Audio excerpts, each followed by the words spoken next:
Count money, man. Stack riches. Try and told him I'm a beast, bud.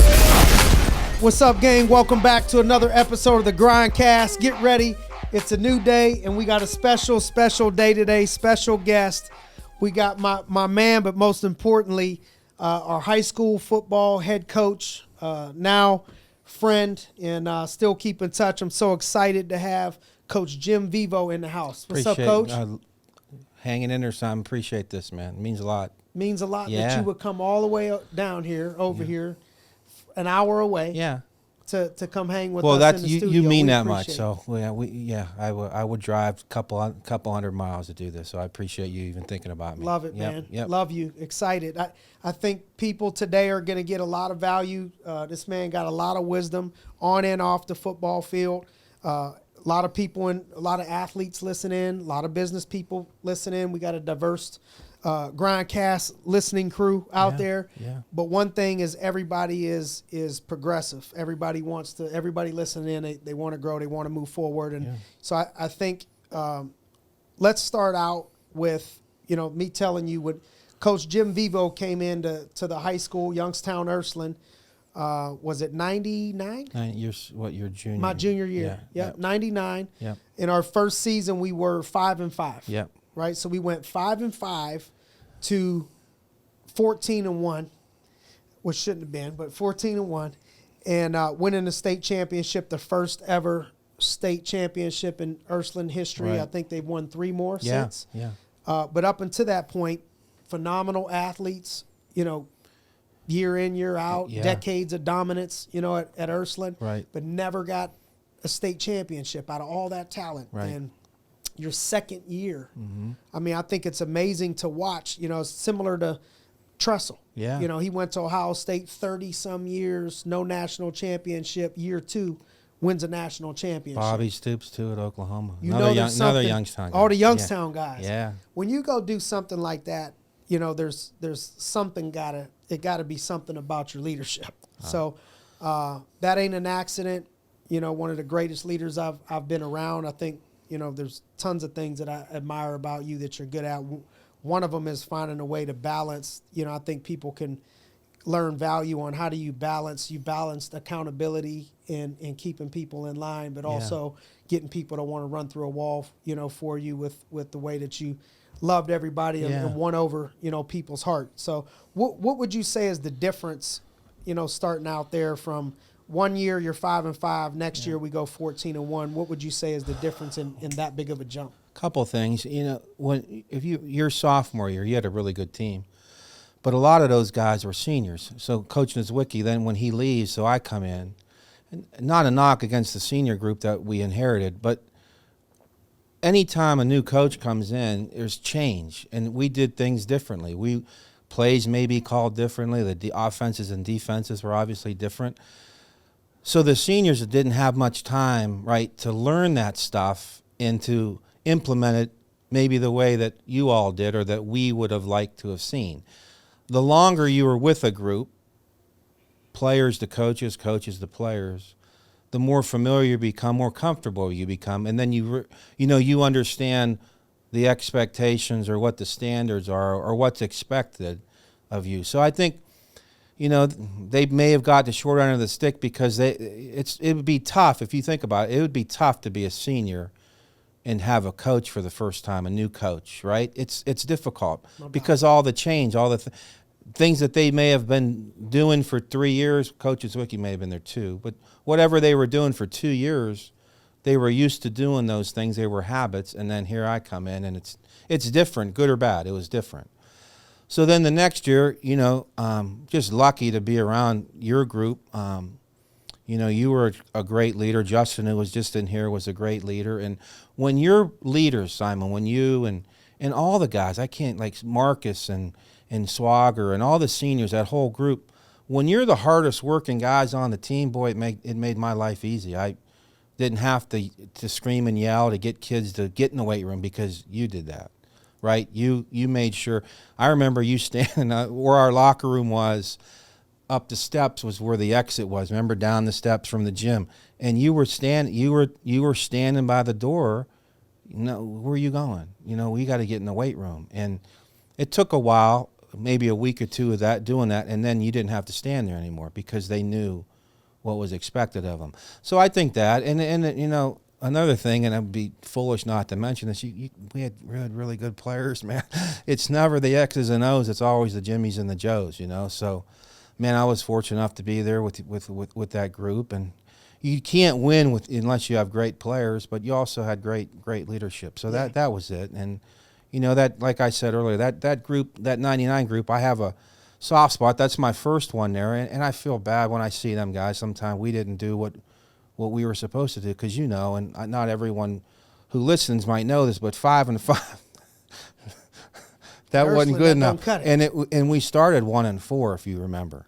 Yeah, I wasn't sleeping very good. Yep. Yeah, I wasn't sleeping very good. So that was probably it. The leadership deal, and then being around us more. You know, you being around us as coaches, and us being around you. How did you mentally get through that? You know, you look at like, all right, 1-4. Boy, I don't probably know. Got see people, this gray hair? That gray patch over there. It was tough. You got faith, man. But you know, we always looked at what we had coming up. Your group. The group behind, you know, Jimmy Riley was a sophomore in that group, Tommy Manning, and so we knew it was coming. But when you're coaching and playing, you're not waiting for the next year. Again, that's not fair to the senior group. We wanted to win now, right? So it kind of got me through. And then faith in God, and never going to give you more than you can handle. So, but there is a lot of pressure, and you know that, because that place, like you said in the opening, a ton of tradition there, and.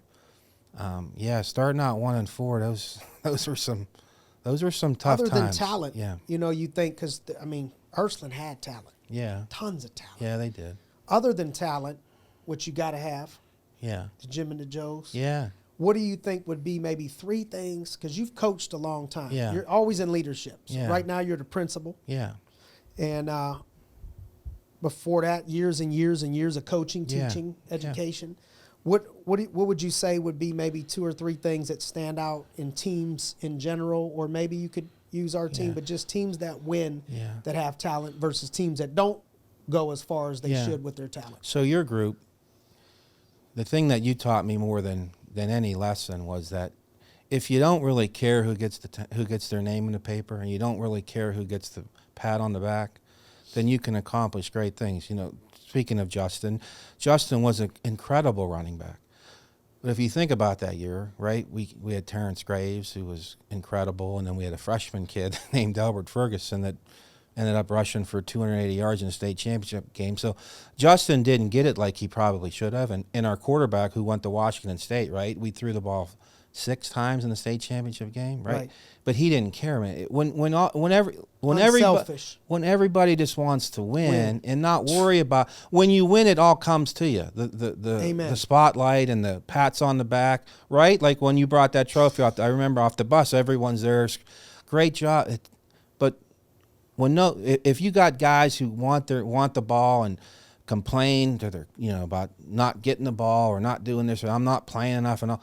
I never heard that, Simon. Do you remember? Did Josh Swagger ever say that to me? Never. Did Justin? Never. Even T and Delbert. I mean, right? We already them basically every play. They were close. They were best friends. So that was the most important thing. When you don't care who gets their name in the paper, and you don't care who gets the credit. Yeah.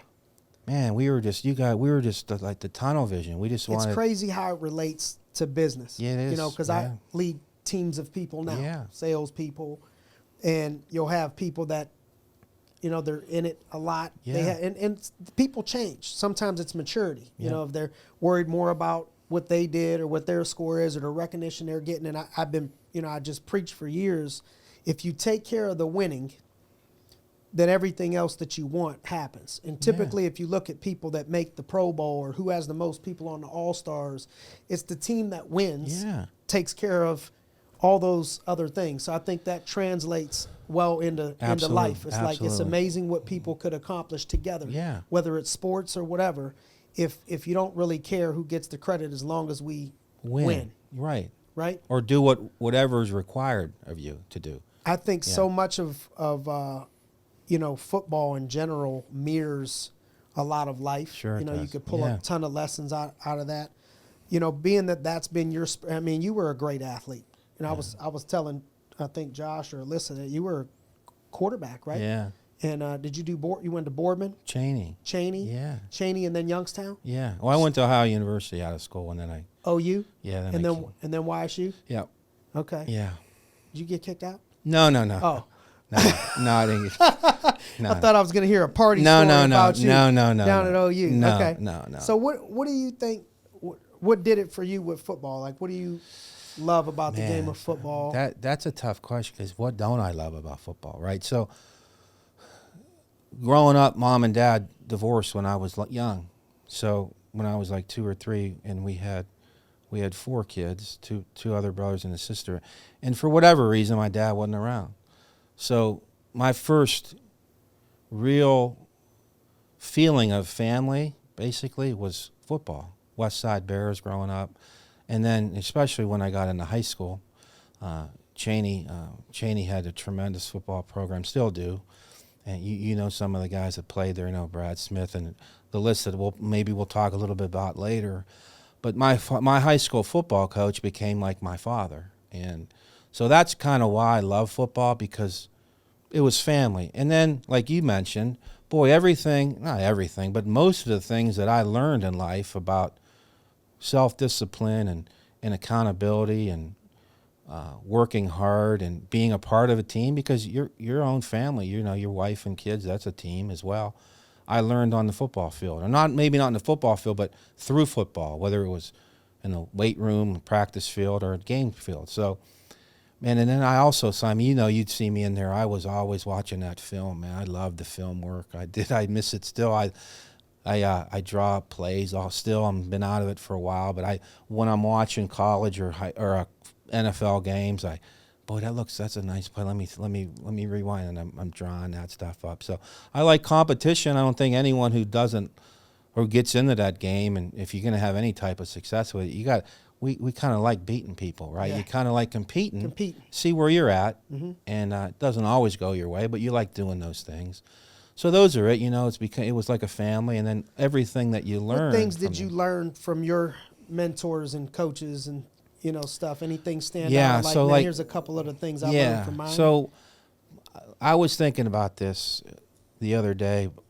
Man, I've been really fortunate, Simon. I've been blessed with, Cheney High School. Well, I'll even start back. So I grew up on the west side of Youngstown, and I think the teachers, we were talking, Perm and I were talking about teachers and the influence they have on you at a young age, right? You got young kids, and I'm sure they come home, Daddy, this teacher, good or bad. Yep. I was lucky enough to be coached. No, I had great teachers too. I went to St. Brennan, but the coach there, his name was Red Saunders, and I learned the fundamentals, Simon, he was our football coach and our basketball coach.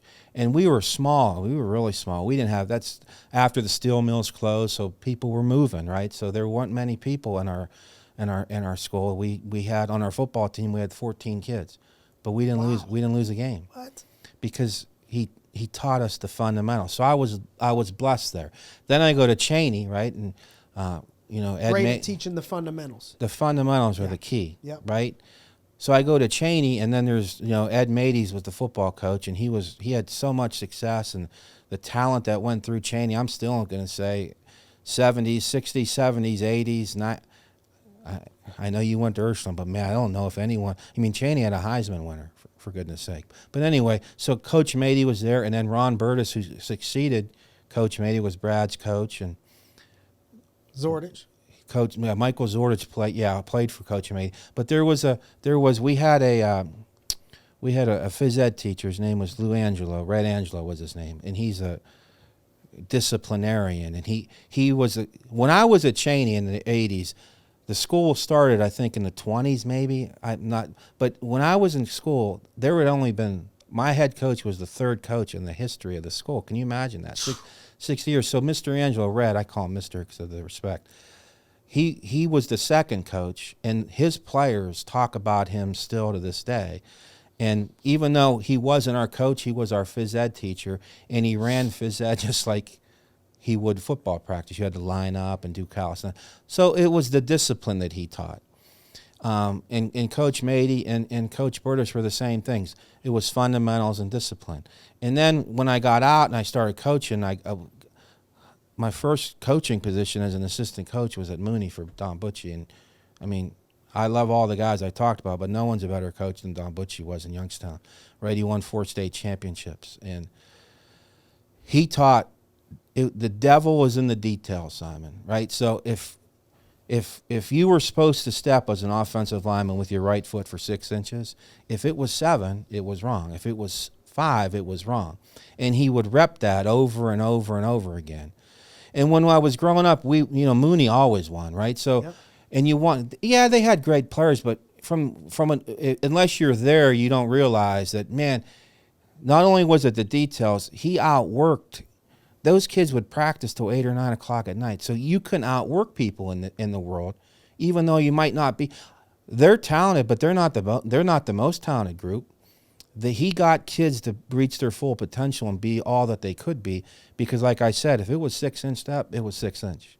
If I was supposed to line up as a 3-tech, it better be a 3-tech. It wasn't a 2 out. You know what I'm saying? Yeah. So it was the details, fundamentals, the discipline, all those things. Those are the guys that I learned the most from. Love hearing that, I'm so because lucky. I always wondered, what it would be like with Don Butche. What a legend. Yeah. I mean, how many state championships did they go to? He lost 1, but after they left, I think they've been to 10 or 12 maybe. Okay, but he went to 5. He went to 5. They lost 1 in 86. 4-1 with that power eye. Yeah. I mean, just how many plays did they run? That's what I was going to ask you. Yeah. Do you think that had anything to do with it? Just like simplifying everything and just focusing on the basics and for them or for us? For them. Oh, absolutely. Yeah, I mean they ran what? Belly option, ISO. Basic power, things. Not many plays, but the way they ran it, people couldn't defend it because they didn't know how. They get so many bodies to the point of attack that they outnumber you.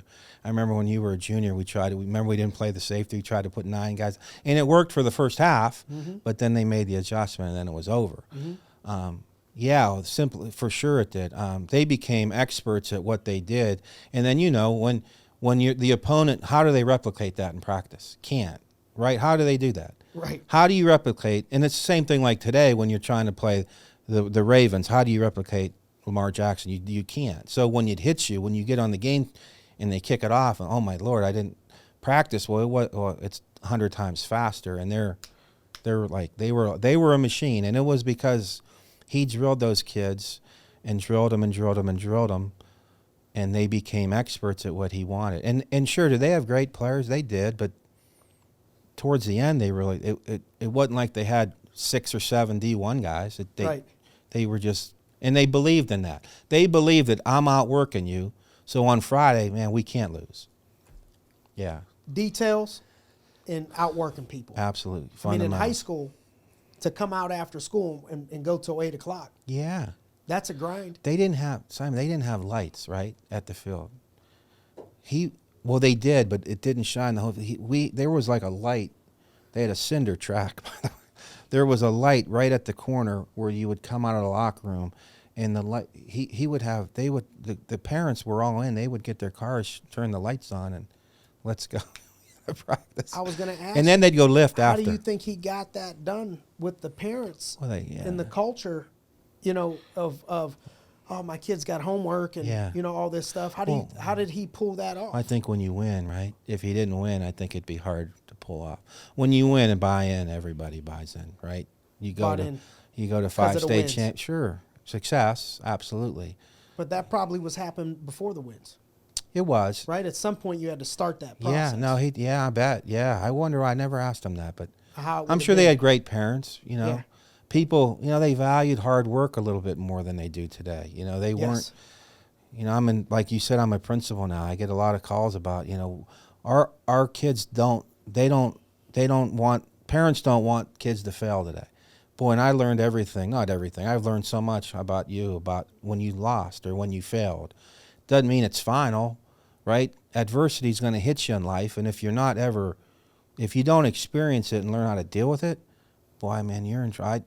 I want my kids to have some struggles in life because it just makes you It makes you ready for out in the real world when daddy and mommy ain't around. So I bet he had a lot of parents like that. You know, those blue collar. Youngstown was a blue collar town, and they probably liked the fact that, man, my kid's working his tail off and he's going to prepare him for what's out there after. So Beautiful. But then when you win, obviously, you're right. Then it's easy. One of the, this is when people knew you were coming, and they're like laughing, saying, I wonder what it was like to coach a teenage you. I said, well, we'll just ask him. Oh, you? Well, I was thinking about that time. Did I ever yell? I don't think I ever raised my voice at you because I didn't have to. Like I said earlier, when you were the leader of the team and you worked harder than any of them.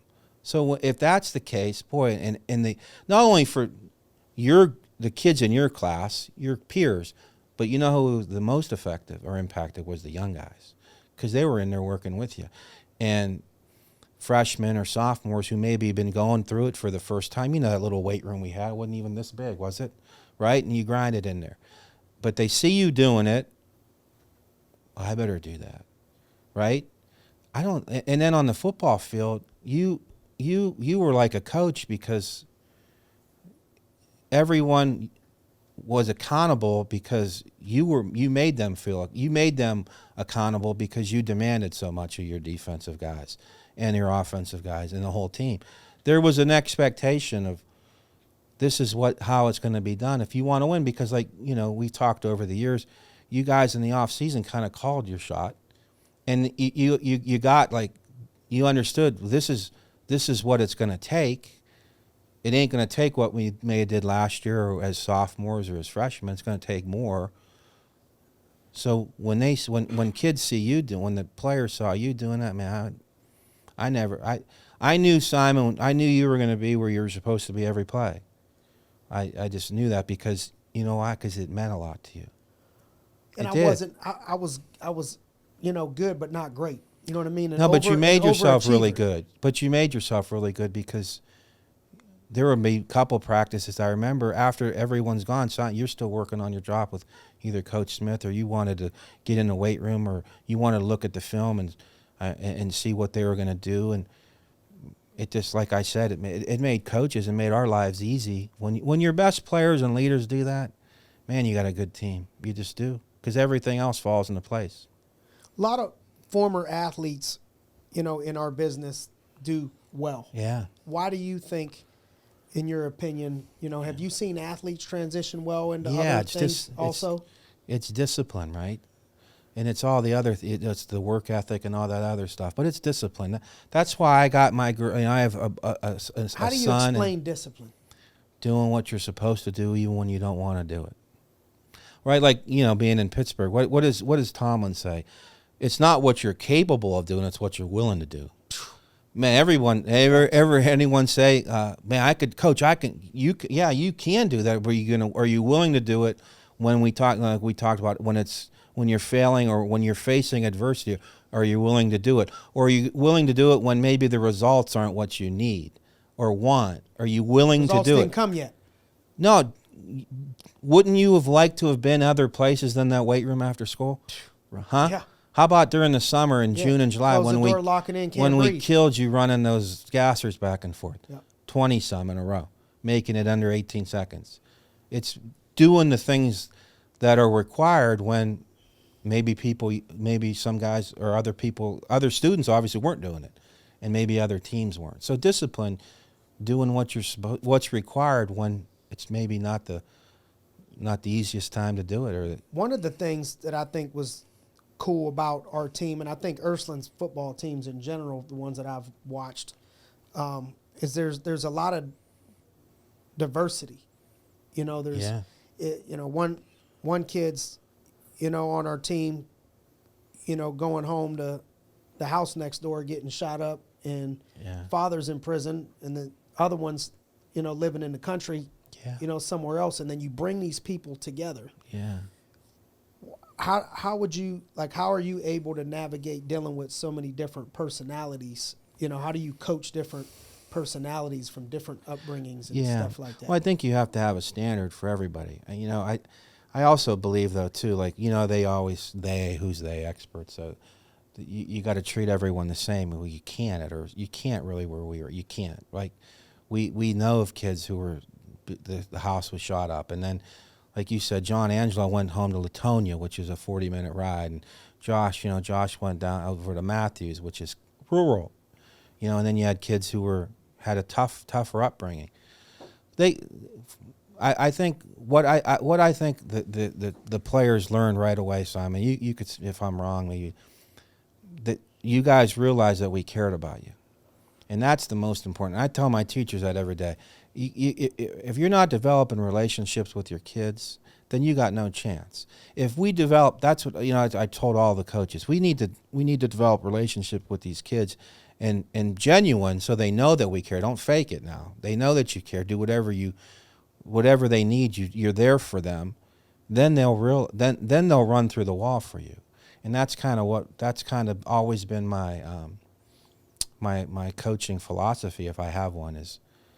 And it applies to teaching, like I just said. And you've had teachers that you knew care about you. Boy, you're not. I don't want to let them down on maybe we're taking a state test, and I need to score a certain amount, or it looks bad on the teacher. Same thing with the coach. I don't think you guys want to let any of us down because like I was just on the phone with Eddie Rowan coming over here, right? He would have done anything for you guys, and a lot of the guys would have been done like. So when you knew that and realized that, you didn't want to let any of them down. Right, your teammates you don't want to let down, your coaches, your families, everyone. So right. I think if it's a relationship piece, starts with the relationship. Absolutely, yeah. People knowing that you care. Yes, I mean you're 41, 40, right, and it's been 5 years now that I've known you, and I know this. If I needed something, I call you, and many like Walt Lacey sends me videos of his kid. His kid's a stud down there in Atlanta. I've seen him. He sends them to me. I mean, I feel like my child gets like that. That's the championship. Don't get me wrong, that was great, right? But this stuff, that's more important to me, right? No doubt. That's way more important. So it's never relational. Enough. Yeah. Wish it was more. Yeah. Yeah. Wish it was more. We got to keep finding excuses to make it happen while we can. Yeah. Managing, whether it's school, you're a principal, so you got teachers, tenure. Yeah. And then different groups of athletes. Every team has their share of thing, but I do think we were spoiled with our culture. Mm-hmm. But other teams, anything. How would you suggest managing egos? Like people that have egos. You're a teacher, you got to manage egos, or you're a coach. How do you manage egos? Well, I think when you're a coach, it's a little bit easier to handle egos than when you're a teacher, because I'm not saying the language that I used all the time wasn't the most appropriate, but I think the kids knew that we weren't gonna.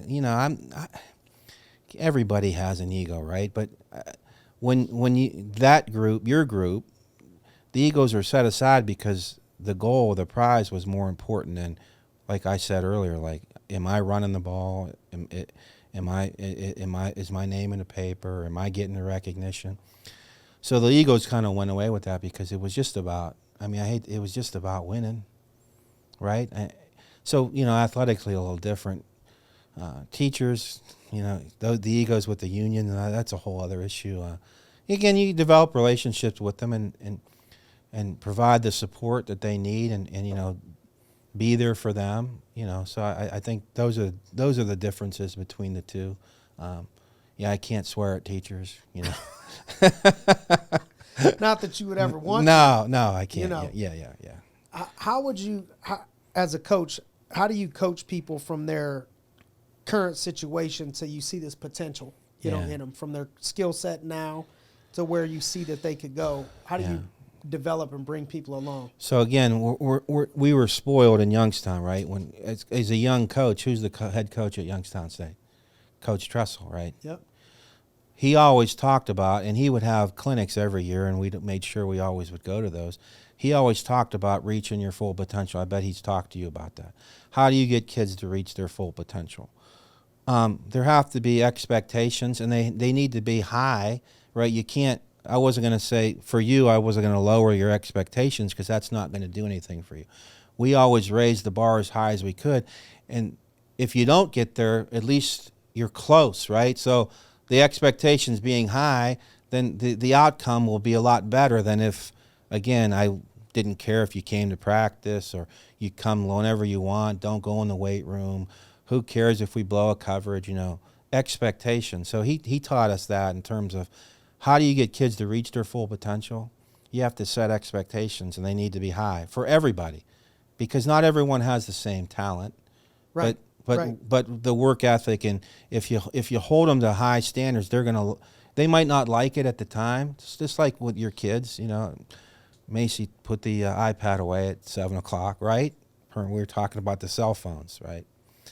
But in the end, they'll realize what you were doing was because you cared about them, loved them, and it helped them along the way. So one of the things that comes up a lot in building like this, where we're at, it mirrors like building a business from scratch, right? Building a team. You have people to help you, things to help you. You know, we got a saying, it's like you're in business for yourself, but not by yourself. You know, you got people helping you. One of the things that comes up is, you know, people ask me a lot about, you know, how do you achieve balance? And so my answer, I want to hear your answer. But, you know, my answer is in the building process of building a business or building something, it's kind of lopsided, where you got to go all in, you got to put in a bunch of work in order to get the results. And then on the other side, you know, we're grateful, you know, here in businesses, coaching, you're a coach, that's it. You know what I mean? That it can topple to where you have more work-life balance because you put in at the couple beginning. strong years in the beginning. But I remember talking to a coach friend of mine, pretty successful, and I said, you know, how did you deal with the balance, you know, thing? Because you're telling me that you guys were watching film on Sundays, you know, this and that. And he said, you know, he said, well, the job is the job. And I would just tell him, either you got the wrong job or you got the wrong wife. And I don't know which one it is. So that's a good. Is that this is the job you chose? I can't change that. This is what it takes. And you may have the wrong job and the right spouse. You know what I mean? But I can't help. Right. This is, you know, what we got to do. And so I know now, you know, phase of your life, you know, maybe who knows if you choose few years, you know, in retirement is different than coming up, working, you know, building, you know, stuff like that. But what things would you tell young folks, you know, about building teamwork or balance or stuff like that? That's a tough one for me, because when I was your coach, I was 30 years old, right? So one of the biggest regrets in my life is I didn't handle that well. I was, like you said, man, I was all in, you know, but I had a little, you know, my son, Jimmy, and Jenna now, Jimmy's 25, he's 26. So they were, you know, I spent a ton of hours away, and what I realize now, and God blessed me with another opportunity to raise a couple kids with my wife. I won't ever get that time back, and that haunts me. It does, bothers me, because I'm not as close as the other two that I am with the young ones. Because now I'm in the home now. I was never there. I wasn't, and that's a regret. And what I would tell the younger people what I would tell my younger self was, man, there got to be ways to work smarter. You know, but see, I learned from going back to my Mooney days. I mean, we would practice till 8 or 8:30, and then they would lift till 9:30, 10. And then when the kids would leave 9:30, Coach Butche, we'd have a meeting to go over the 5 or 6 plays we run against the opponent. I'm talking 1 o'clock in the morning, 12:30 on Mondays and Tuesdays for sure, and Sundays for sure. So that, man, I thought as a young coach, that's how you win, right? So that's how. I mean, you left Ursula, and you saw I was there all the time, and I didn't handle it like I should have. So how do you think, you know, people, you know, those things have in common is championships, right? Do you think it's possible to win a championship and still have those things? There got to be balance. How do you do it? How do you figure it out? You know, Reardon has a bunch of, you know, young kids, right? And they win state titles. And I know he puts in a lot of work. But he seems like a great dad. I know he's like found a way to get that done. How would you suggest, like, how does somebody build something and win? Because you know what that costs. You got to pay the price. You do. But also find the time to do other things that you need to do? How would you do And I that? think you got to have your priorities in order, right? So you realize going in, like you said, and like you've done and still probably do, you realize what the job entails. So there's going to be times when you're going to be away, and you're going to be away for an extended amount of time because you got to be. That's part of the job. My thing is when you're not, see, I was never present even when I was there because I was always thinking about football, which, that's not good either. So like, be present when you're home with your wife and kids. Be a dad, be a husband, and then you got to be you got to have some room. I mean, I'm a religious person. I believe in Jesus Christ. So and Simon, when I was 30, the older you get, the closer you get to the end, right? So it becomes more important. When I was 30, I was just I was consumed with winning, and I didn't have my priorities in order. I just wanted to win, and there's ways you can do it. Like I said, man, I'd be at home, Simon. I was worrying do you think about. it's more mindset? It is, got to be, right? Or scheduling? It's mindset. Mindset. I didn't have to So be it's not there. a scheduling issue. No, and I didn't have to be there. I mean, how many times I rewatched the films? Because again, that's what I learned. That's how I learned the game from Coach Butche. We'd watch a play. I thought, remember how many times I'd run that play back, No doubt. right? And got to be different ways. I mean, guys like So let's say today. Yeah. Let's say you're Right. you're mentoring somebody. Yeah. And they're 30-some-year-old coach. Yeah. High school, state champ, possibilities. Yeah. You teach during the day. Right? Yeah. Sometimes they're teachers, right? So you Yeah. teach during the day. What schedule would you tell them to run? Like, walk me through what a championship schedule would look like. Like, here's how I would get some balance for you, but here's what it takes also. Here's what my schedule In would look like. season or out of season? Let's give one of each. So out of season, right, when you're done and you start, most teams start lifting at first of the year in January, first when they come back. You got to get yourself with people. You got to hire somebody or people on your staff and who could be in the weight room. It can't be just you all the time. And sometimes you got to learn, Simon, you got to let go. Like Develop others, delegate. Let them do it, boy. Let them do it. And then they become better at their job, and then you don't need to be around as much. I didn't need to be in the weight room all the time. I just wanted to be, and it's important, but maybe 1 or 2 days a week and not seem like we were there 5, right? Took Yep. Saturday, Sunday off, No and doubt. boom, doing it again. And we're there till 6:30 every night, right? Off 'Cause- season. Yeah, off season. off season. Yeah, because after that, you guys did the ladders or did the stuff with, Yep. with Coach Smith out in the hallway, and it was just, I didn't need to be there every day. Once or twice a week. So that would be one thing. Get a weight guy that you could count on. There's tons of them out there. You'd be surprised if you just give somebody, if they know you're giving them this responsibility, and the way they'll produce will surprise you, right? Yeah. Sure, it happened in your life, right? Someone believed in you that you could do it, and you did it. Yep. So that's something I would do. And then during the season, I mean, when you practice, and we practiced maybe a little bit too long, right? We kind of did, but that's how I learned it. I'm not saying that would work today. Probably wouldn't. But maybe not watching another hour or 2 hours or 3 hours of film set some parameters start in terms. Practice what time? Well, it depends on when you get out of school. So if you get out of school at 2:30, but don't forget, remember we would do. Did we do it with you? We did study table. Because if you don't pass religion, it don't matter if you have all A's at Right. Ursuline, you're done. Right. But in a public school now, right? So we did study table and trying to make sure all the kids were eligible.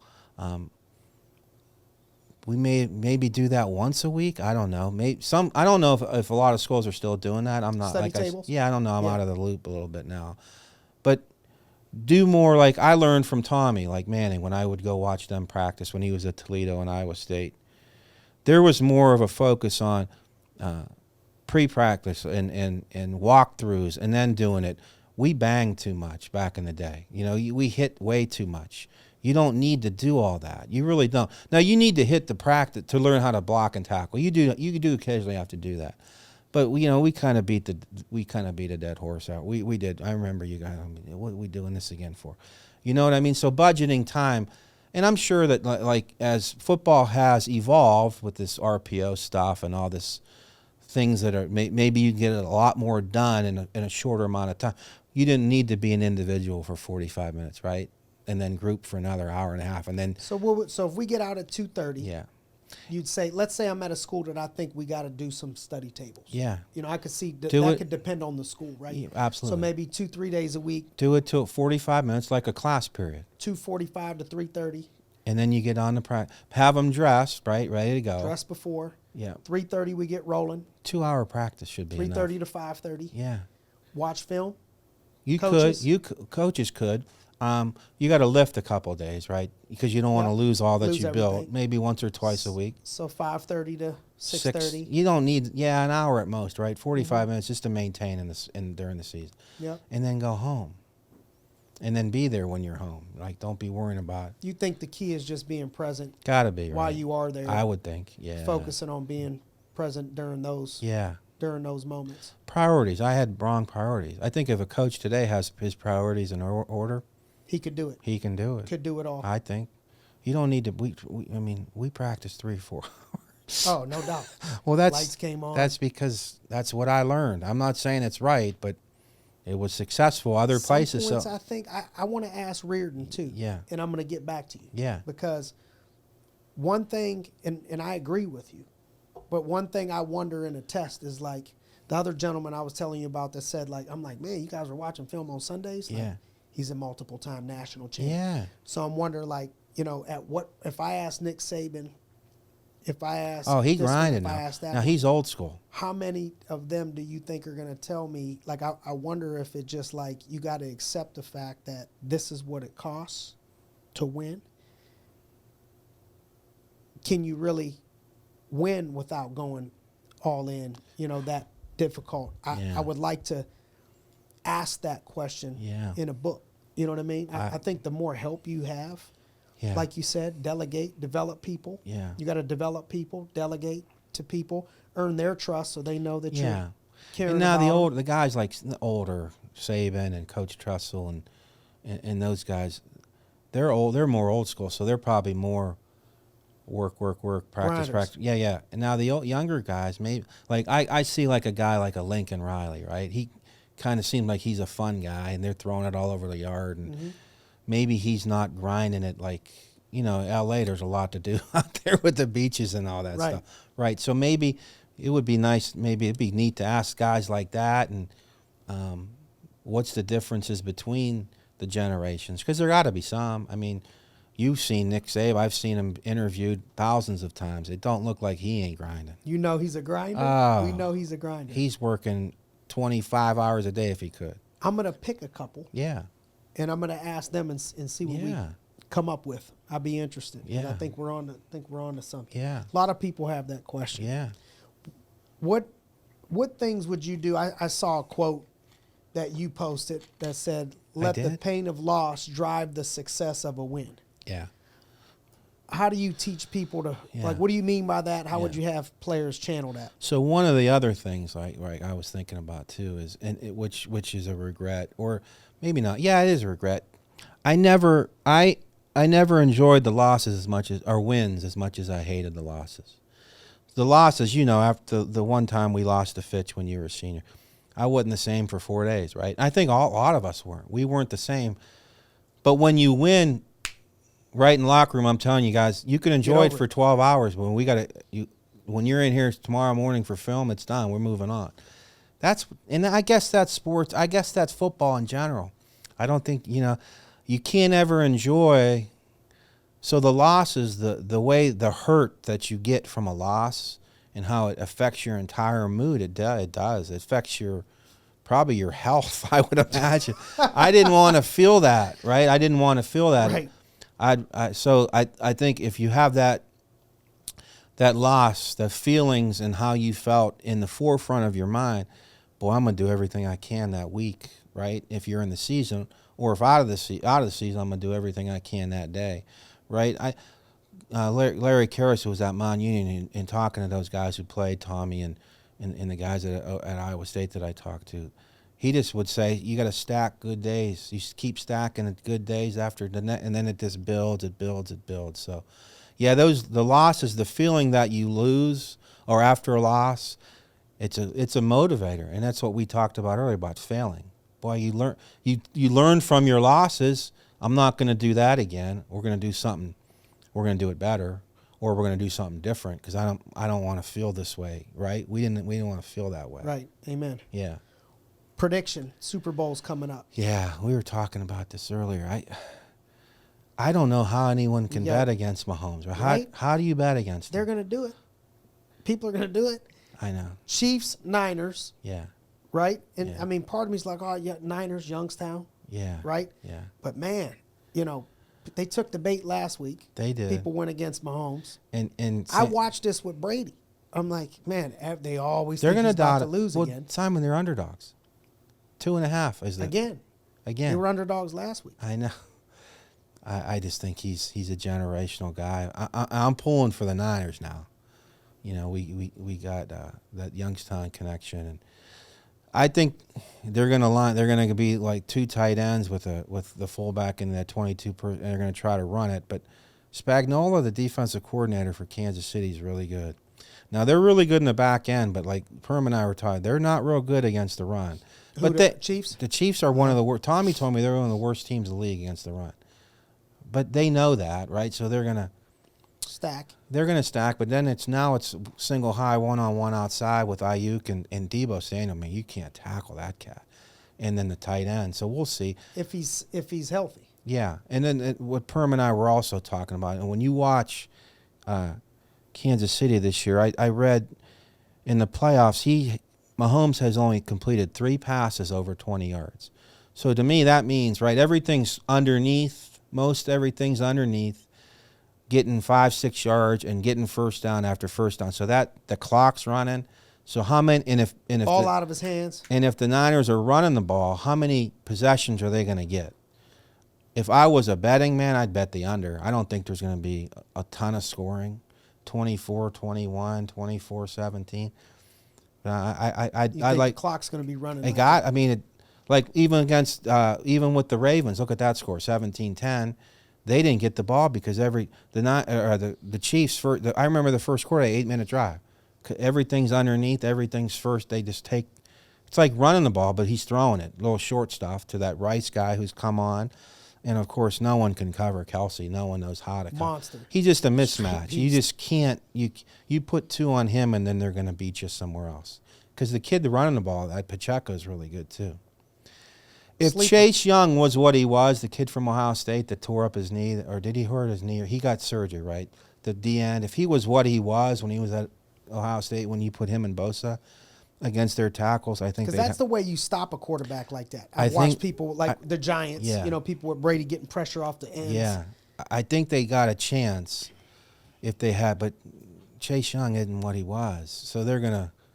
Andy Reid ain't letting Bosa beat him, right? I don't think. I think if you can get up the middle if you're a quarterback, right? What hurts you more?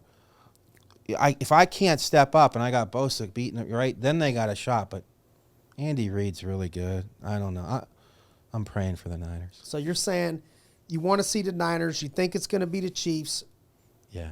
If you were a betting man, he's going with the under. Yeah, I'm going under. And you think it's 24-20? 24-20. 24-20. 21-17. Somewhere in that area. Yeah. All right. Yeah. Let's check his predictions. Yeah. Let's check his predictions out. All right, as we wrap up our last few minutes with you, teaching, education, high school football, sports, you've dealt with young people a lot, right? But the one thing about young people is they stay the same age and you keep getting older. Right. Right? Yeah, yeah. So I'd say 2 last pieces of advice for us is how as you age, have you found a way to, because you still can do it. I'm with you. I see it. Yeah. You're still you're about to be 60, but you're still 25. You know what I mean? Yeah. So how do you have that age gap happen and then still bridge that gap with connection? And then what tips would you give to young people to be successful in general from all the people you've seen do more with their talent, people that you've seen fail that break your heart? What things would you tell young people?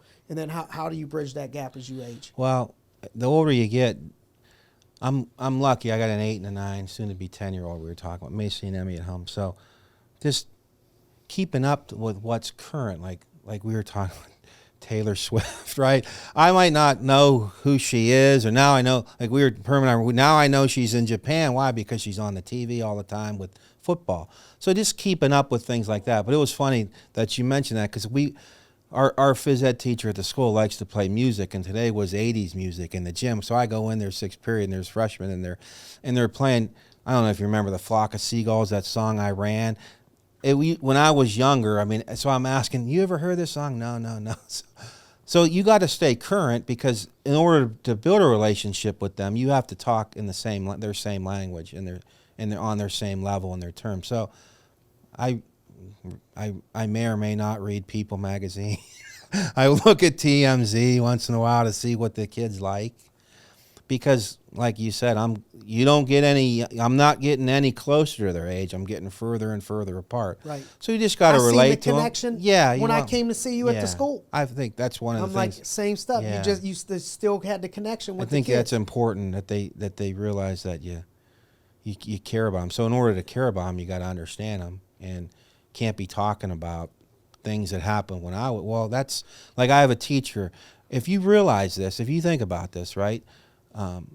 All of the kids in our high school were born after 9/11. It's hard to even believe that, right? So it's 23 years ago this year, right?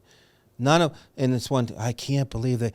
He gives them like trivia questions about athletes. Well, he's talking in the 70s. Well, they weren't even born. Like 7th graders were born in 2010. Think about that. Yeah.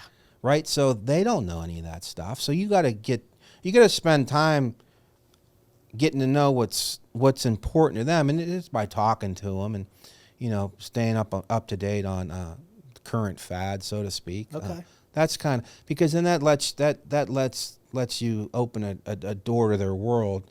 Relate. Yeah, Mr. Vivo, he can relate to me, which is important, because at my school we're so small. I don't have an assistant principal. So guess who does the discipline?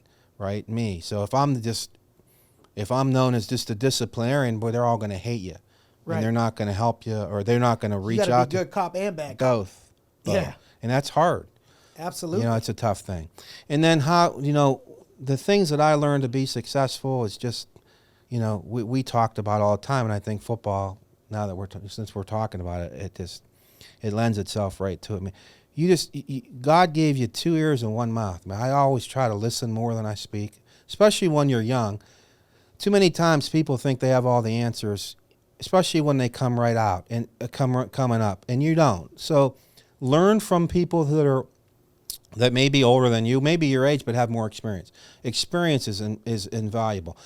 The things that I learned in school, in a textbook, none of that stuff relates, right? It's all experience in dealing with human beings and learning from successes and failures. So listen more than you speak. You got to work hard. You got to be dedicated, and you got to do whatever is necessary or what is required of you if you think you're going to be successful. And it goes back to what I said before. What are you willing to do? Everyone can't. Boy, I want all that money. What are you willing to do? You didn't become successful laying on the couch, Simon, right? No, you worked your whole life, right? And so the things that you did when you were 15, 16 carried forward in your whole life. You didn't stop working. You're always. I think another important thing, I tell my teachers this all the time. And I'm reading 4 or 5 books at a time. I wish I could focus on.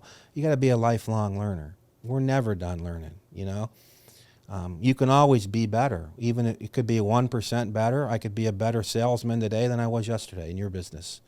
I could make 4 more phone calls. Right? I could always do something better. And that just I could be a better husband. All that stuff. So, yeah, I think you gave me a book. Yeah, I read it. Coffee Bean. Yeah. Yeah. Yep. I don't want to let you go yet. Yeah. So what's the other? How would you, what could you tell people that didn't read that book? Well, like if you think about if you think about boiling water, right? So the premise of the story is when you put a carrot in a boiling water, what happens? What happens to the carrot? Gets soft. Gets soft, right? When you put an egg in boiling water, what does it become? Floats. Hard. Or it becomes hard. Yep. I don't want to be soft. I don't want to be hard, right? When you put coffee into boiling water, what happens? It transforms the water into coffee. So you want to be like a coffee bean. You don't want to be too soft. You don't want to be too hard. You want to transform the environment you're in. And we made our teachers read that, and I think it's helped them. Yeah. Because they're important to the success of all their students. But we want to be transformative in any environment we're in. So we don't want to be too soft. You don't want to be too hard. Now, there's a times you got to be both. Like I'm sure with your daughters, or a little different than with your son, because softness, hardness, but not all the time. Right. But if you become that coffee bean, you transform the environment. And I thought it was an easy read. Shoot, I read it. Small. I read it in like 25, 30 minutes. But it's some good life practical lessons that. Amen. And sometimes the most practical are the most worthwhile. So. Truth. Yeah.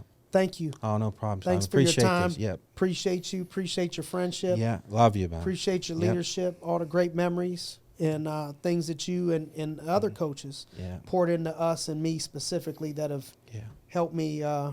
Well, we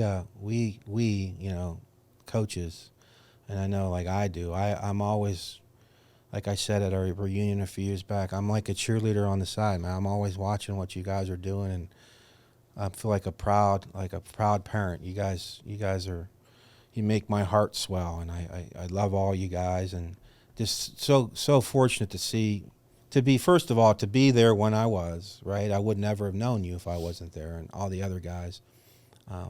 Just blessed to have been part of that group, and what you guys mean and what you've accomplished 20, 22, 23, 24 years ago it's incredible, and it's a testament to all you guys and your work ethic. So this has been a thrill, and appreciate you even thinking about me. Appreciate you. Yeah. Love you. Love you too, Let's man. check on his predictions, y'all. Yeah. Okay, he's saying Kansas City and under. Let's see how it ends up. All right. Hey, thanks for joining us on another episode of GRINDcast. Get ready. It's a new day.